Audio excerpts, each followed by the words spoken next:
ప్రాణం కన్నా పాయసం ఎక్కువ. అనగనగా ఒకానొక ఊరిలో పరమ లోబి అయిన మూర్ఖుడొకడు ఉండేవాడు. వాడు వారి భార్య 2 పూటలా ఉప్పు కూడా వేసుకోకుండా పేలపిండి తిని కడుపు నింపుకునేవారు.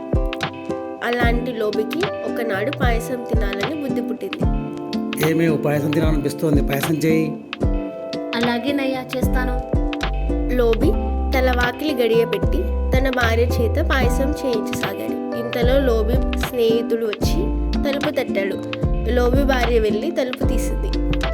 మీ ఆయన ఉన్నాడమ్మా? లోబి భార్య ఏమీ మాట్లాడకుండా మళ్ళీ తలుపు మూసి భర్త వద్దకు వెళ్ళి, నీకోసం ఎవరో వచ్చారు, ఏం చేద్దామయ్యా? పిచ్చిదానా, నేను చచ్చిపోయినట్టు పడుకుంటా, నువ్వు నా కాళ్ళ మీద పడి ఏడుస్తూ ఉండు, వాడు వెళ్ళక పాయసం తిందాం అని లోబి చచ్చినట్లు పడుకున్నాడు. భార్య లోబి కాళ్ళ మీద పడి ఏడవడం ప్రారంభించింది. లేవయ్యో లేవయ్యా, లేయా.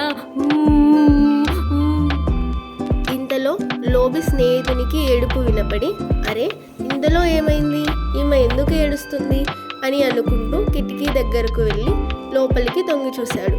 లోబి చచ్చినట్లు పడుకొని ఉండటము, లోబి భార్య మొగడి కాళ్ళ మీద పడి ఏడుస్తుండటము చూసి ఆశ్చర్యపోయాడు. వంట ఇంటిలోంచి పాయసం వాసన వస్తున్నది గ్రహించి ఇదేదో వీరిద్దరూ ఆడుతున్న దొంగ నాటకమని భావించి వచ్చిన స్నేహితుడు, అయ్యో స్నేహితుడా, ఒరే అప్పుడే పోయావారా, ఒరే లేవరా, నేను నీ స్నేహితుడు వచ్చారా, ఒరే లేవరా, ఒరే లేవరా అంటూ గొంతెత్తి ఏడుపు ఆరంభించాడు.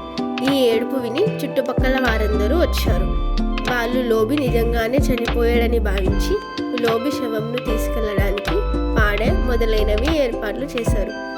లోబి భార్య ఇదంతా చూసి, ఏవయ్యో ఇప్పుడైనా లేయి, నువ్వు నిజంగా చచ్చిపోయావు అనుకుని శవం తీసుకెళ్ళడానికి పాడ కూడా కట్టారు, లేవయ్యో లేయి అని లోబి చెవిలో చెప్పింది. చాలే ఊరుకు ఎరిదాను, ఇప్పుడు నేను బతికానంటే వీళ్ళందరికీ పాయసం పంచిపెట్టాలి అని గట్టిగా కేక పెట్టి లోబి మళ్ళీ చచ్చినట్లు పడుకున్నాడు. అక్కడికి వచ్చిన వారు ఇదంతా చూసి లోబి మూర్ఖతకు అందరూ నవ్వుకుంటూ ఎక్కడి వాళ్ళక్కడే వెళ్ళిపోయారు.